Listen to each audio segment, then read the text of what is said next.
आणि आपण पाणी ओतायचं त्याच्यामध्ये आपल्याला जेवढी पाहिजे आमटी उकळी आली तयार झाली आहे।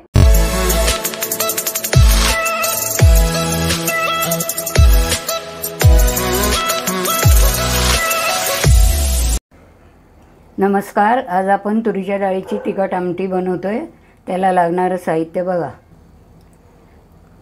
त्याला लागणारं साहित्य कांदा, कढीपत्ता, गूळ थोडा चवीपुरता, ही सुकी मिरची घेतले एक मोठी, आणि हे वाटण आहे त्याच्यात आलं लसूण वाटलेलं आहे, कांदा खोबरं, आणि फोडणीसाठी हिंग।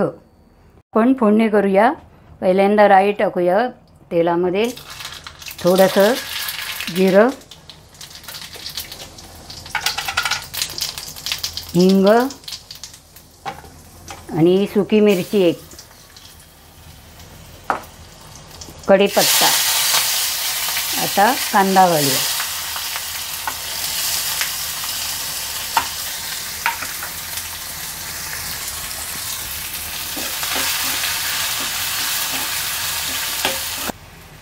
आता फोडणीमध्ये एक कांदा घातलाय, एक सुकी मिरची, कढीपत्ता, जिरं, राई आणि हिंग याची फोडणी दिली आहे।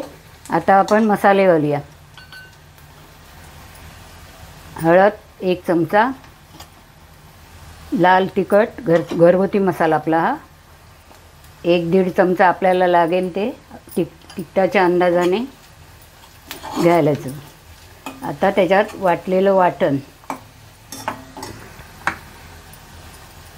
हे कांदा खोबरं लसूण आलं सगळं वाटलेलं आहे याच्यामध्ये, तो तेलात जरा परतून घ्यायचं चांगला, म्हणजे आमटीला चव पण चांगली येते।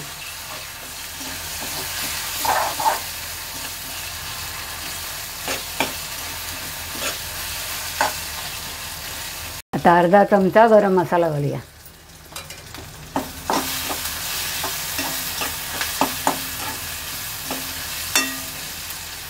आता ही तुरीची डाळ, टोमॅटो शिजायला घातलेले ते आता ओतूया याच्यामध्ये।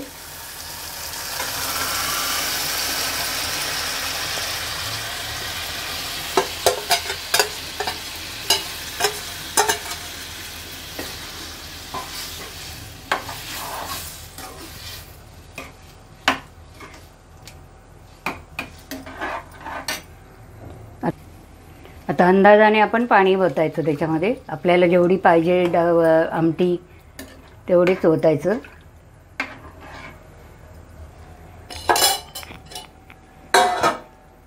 आता चवीपुरता थोडा गूळ घालूया, थोडासा। त्याच्यानंतर आता मीठ टाकले की आमटी तयार।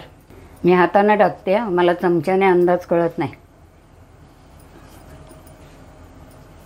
बस मीठ टाकला तर उकळी येऊ दे, नंतर कोथिंबीर घातली की आमटी तयार झाली।